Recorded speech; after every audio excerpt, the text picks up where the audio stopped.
Colour treated hair पे rebonding करना या एक्सटेंसो करना, ठीक है, एक डिफ़िकल्ट प्रोसीजर होता है, क्योंकि ये तो समझ आ जाती है कि बाल ट्रीटेड है, लेकिन ये समझ नहीं आती कि कितना ट्रीटेड हेयर है, कितनी देर से हमारा क्लाइंट डाई को, ब्लीच को यूज़ कर रहे हैं बालों में।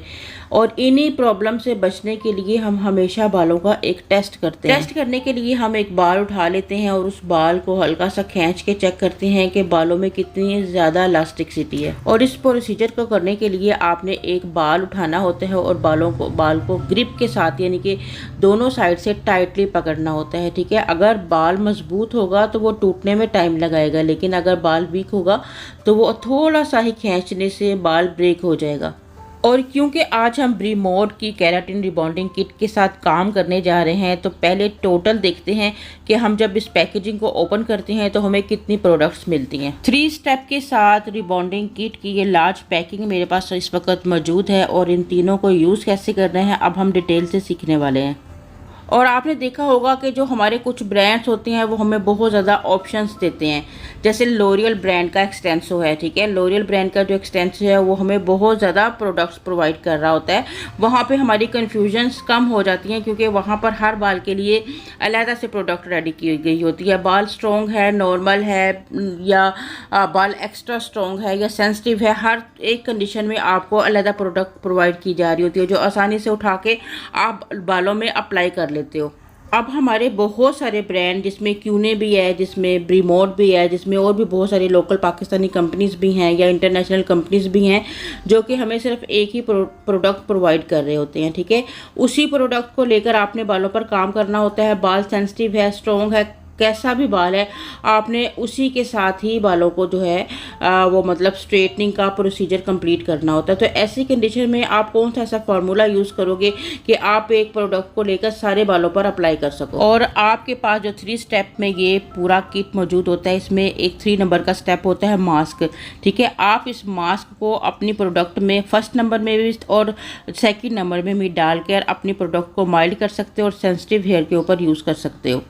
अगर आपका बाल एक्स्ट्रा सेंसिटिव बाल है और आप अपने प्रोडक्ट को बहुत ही लाइटली बालों में लगाना चाह रहे हो, तो फिर आप अपने मास्क को हाफ अपना मास्क लोगे और हाफ ही आप अपना फर्स्ट क्रीम लोगे, ठीक है, और उसमें इसका मिक्सचर बनाकर अप्लाई कर दोगे। या फिर अगर जब सेकंड स्टेप आता है, ठीक है, जो न्यूट्रलाइज़र होता है, उसमें भी आप अपने मास्क की जो है वो कुछ ऐड कर सकते हो। यानी कि अगर सेंसिटिव बालों की बात की जाए तो हाफ मास्क ऐड कर लें उसके अंदर, उससे वो माइल्ड हो जाएगा और आप इजीली तरीके से एक माइल्ड प्रोडक्ट के साथ सेंसिटिव हेयर पर काम कर सकोगे। और दूसरा, आपने ये भी देखा होगा कि अक्सर जो हमारी ब्यूटिशंस होती हैं वो बिल्कुल वेट हेयर के ऊपर काम कर रही होती हैं, बिल्कुल गीला बाल होता है जिसके ऊपर प्रोडक्ट लगा रही होती हैं।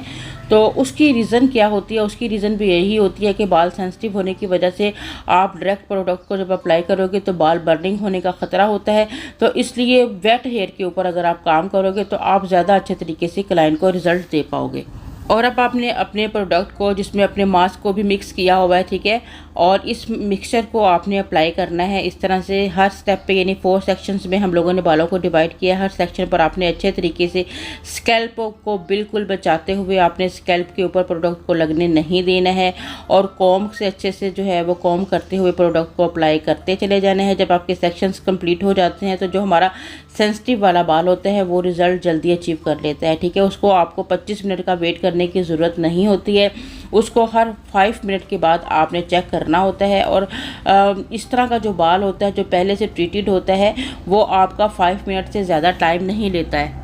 जैसे ही आपकी प्रोडक्ट की एप्लीकेशन कंप्लीट हो जाती है तो उसके बाद फिर आपने बालों को इस तरह से खींच के देखना होता है। अगर बालों का बाउंड ब्रेक हो गया होगा तो बाल आपका जो है वो टूटेगा नहीं, लेकिन अगर अभी टाइम बाकी होगा तो बालों को हल्की सी खींच पड़ेगी और बाल टूट जाएगा। पर अगर आपके बाल की कंडीशन कुछ इस टाइप की हुई, जैसे मैं आपको दिखा रही हूँ कि आप बाल खींच भी रही हो, तो देखिए जी बाल लंबा हो रहा है, बाल जो है वो टूट नहीं रहा है, और बालों को जितना मर्ज़ी आप खींच लें, मतलब कि एक उसकी लिमिट होती है, वो खींच के बहुत लंबा बाल हो जाता है। तो इस कंडीशन में आप बालों को वॉश करवा सकते हो। और अब आपने उसी सेक्शन की वॉशिंग करनी है जिस सेक्शन पर आपने सबसे पहले प्रोडक्ट लगाया था, क्योंकि ज़ाहिर है वहाँ पे बाउंड जल्दी ब्रेक हुआ है। उसी जगह पर ही आपने नीम गुनगुना सा गर्म पानी लेना है, ठीक है। और उसके साथ आपने स्टेप बाय स्टेप, अब देखें कि ये कंडीशन का बाल है यहाँ पर कि आप देखें कि पैच नज़र आना शुरू हो गए हैं। ये वो बाल है कि जो मैंने जिस टाइम स्टार्ट किया था तो ये डार्क ब्लैक कलर नज़र आ रहा था, क्योंकि इसके ऊपर कोटिंग्स हुई थी, ठीक है। और अब जैसे जैसे इसके ऊपर वर्किंग शुरू की जा रही है, ये नीचे से कौन कौन से कलर इसमें नज़र आएंगे और लास्ट में कौन से कलर की तरफ जाएगा। जितने भी ये इस तरह का प्रोडक्ट है कि जितने भी आपने कलर्स यहाँ पर अप्लाई किए होंगे, अगर आपने ब्लीच किया होगा ना तो ये आपका बाल टूट भी सकता है।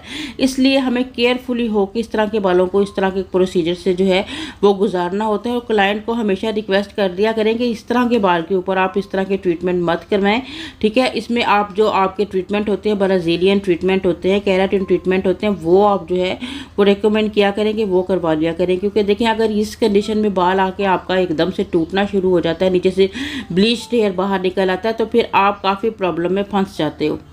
और अगर आपको डाउट हो कि आपके क्लाइंट का बाल जो है वो पहले से ब्लीच हुआ है, क्लाइंट आपसे छुपा रहा है, कोई भी मतलब इस तरह को आपको मिसगाइड किया जा रहा है, तो फिर आप एक जो स्ट्रैंड टेस्ट है वो कर लें। एक लेयर के ऊपर पहले प्रोडक्ट लगा के उसको 15-20 मिनट के लिए छोड़ के आप चेक करें कि बाल टूट तो नहीं रहा, बाल अपना कलर तो चेंज नहीं कर रहा है। अगर वो ब्लीच्ड बाल हुआ तो आपके प्रोडक्ट लगाते हैं कि 15-20 मिनट के अंदर अंदर वो ब्लीच का कलर वापस निकल आएगा।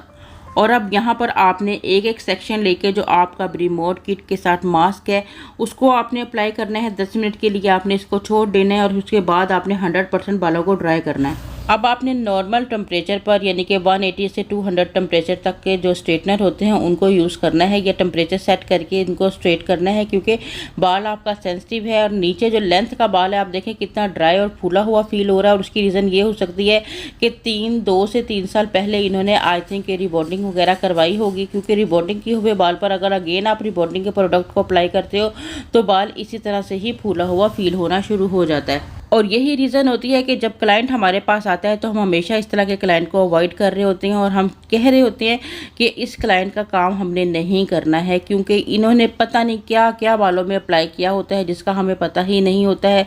और मतलब कि फिर इस तरह से वो झूठ भी हमसे बोल रहे होते हैं, हमें रियल में बता भी नहीं रहे होते हैं। फिर डाउट होता है हम लोगों को और हम काम के दौरान कंफ्यूज रहते हैं। और यही रीज़न होती है कि हम इस तरह के क्लाइंट को हाथ नहीं डालते हैं। अब आपने लो टेम्परेचर पे ही इन बालों को स्ट्रेट करना है। और स्ट्रेटनिंग करने के बाद फिर हम देखते हैं कि अगला हमारा प्रोसीजर क्या होगा।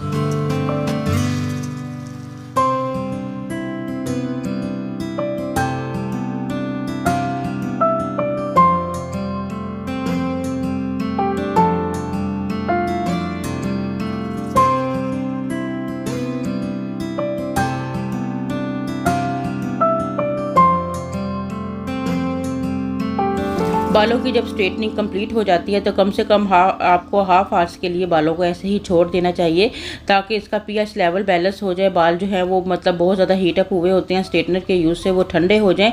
और उसके बाद फिर आपने जो है वो यहाँ पर न्यूट्रलाइज़र को अप्लाई करना होता है। न्यूट्रलाइज़र जो इस तरह का कंडीशन का बाल होता है, अक्सर न्यूट्रलाइज़र भी उसको बाल बर्दाश्त नहीं करता है न्यूट्रलाइज़र को, ठीक है।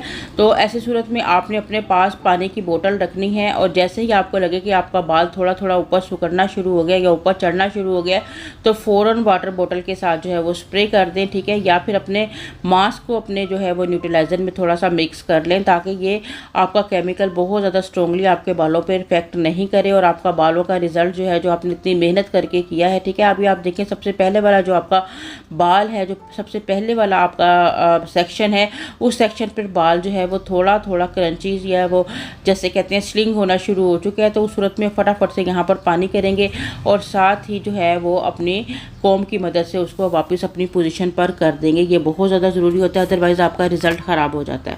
और जो ये वाली सिचुएशन होती है जिसमें बार बार पानी को पकड़ना और कंफ्यूज होके जो है वो न्यूट्रलाइज़र को अप्लाई करना, इन कंडीशन में ये भी होता है कि पता नहीं अब हमारे रिज़ल्ट का क्या बनेगा।